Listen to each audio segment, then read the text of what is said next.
Bonjour, je suis heureux de vous retrouver dans le cadre de cette web TV de notre cher Lyon Fourvière pour la Semaine Sainte. Voilà. Dans le diocèse de Lyon, nous vivons une année du corps et donc c'est tout simple et limpide. Bien sûr, je vous propose de vivre cette Semaine Sainte en suivant vraiment de près, très concrètement, le corps de Jésus. Voilà, vous avez dans le Triduum Pascal, 3 jours essentiels. Vous avez dans l'Eucharistie 3 moments essentiels. Et au fond, ce sont des moments qui touchent profondément le corps de Jésus. Le jeudi saint, le vendredi saint et le dimanche de Pâques. Alors, regardez le corps de Jésus le jeudi saint et suivez-le vraiment de près en contemplant chacun de ses gestes. Évidemment, le leitmotiv du jeudi saint, c'est ceci est mon corps livré pour vous. Alors, évidemment, c'est la phrase centrale de la vie de Jésus, enfin de nous aussi, de vous comme moi. C'est-à-dire que l'essentiel de notre vie, c'est où ai-je donné la totalité de mon amour? À qui donc ai-je livré mon corps? Et chacun d'entre vous y réfléchit. Bah voilà, par exemple, c'est dans le sacrement du mariage, c'est dans le célibat consacré. Et donc, c'est ça qui, au fond, la source, la fécondité, l'amour, et aussi l'exigence la plus profonde de ma vie. C'est une vraie merveille.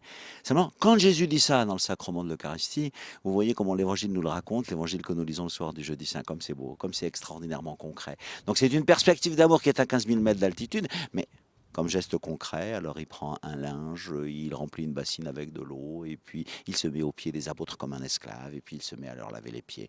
Il se lève et il dit, vous m'appelez le Maître et le Seigneur, et vous avez raison, car je le suis, si moi j'ai fait cela. C'est un exemple que je vous ai donné.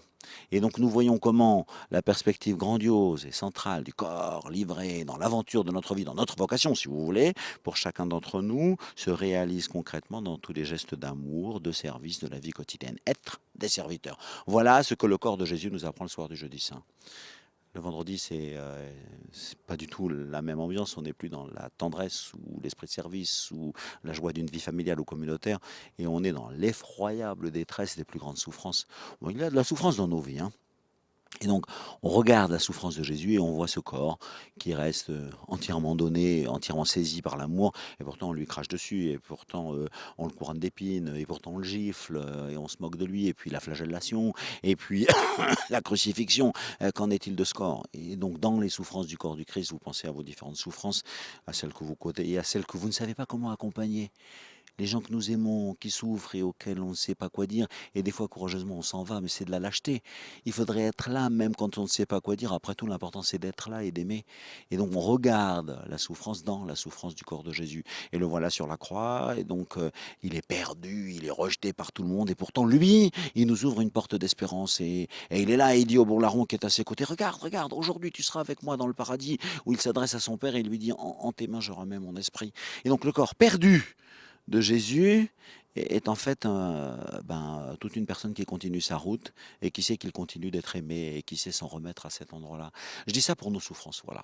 Nous ne sommes pas capables de les vivre, ni de les supporter, ni même de dire un mot au fond qui convienne bien, parce qu'on est totalement dépassé. Et en le regardant et en le suivant dans sa propre souffrance, on a l'impression qu'il y a comme une porte qui s'ouvre. Je dis cela parce que la victoire de la résurrection, c'est au fond la conviction que notre propre corps nous dépasse. Et il y a les choses que je sais de mon corps, que je connais, et puis il y a dans l'aventure de mon corps, là aussi une porte qui s'ouvre grâce à la figure de Jésus. Et donc, on affirme le jour de Pâques, le corps de Jésus est ressuscité, et on dit, mais c'est la même histoire, celle de mon corps à moi, j'attends la résurrection de la chair et la vie du monde à venir. Et donc voilà ce que je vous souhaite à chacun d'entre vous, de contempler le corps de Jésus et de repartir avec une foi renouvelée ou un élan complètement nouveau dans la belle et la grande aventure de votre propre existence corporelle. Bonne semaine sainte et bonne fête de Pâques à tous.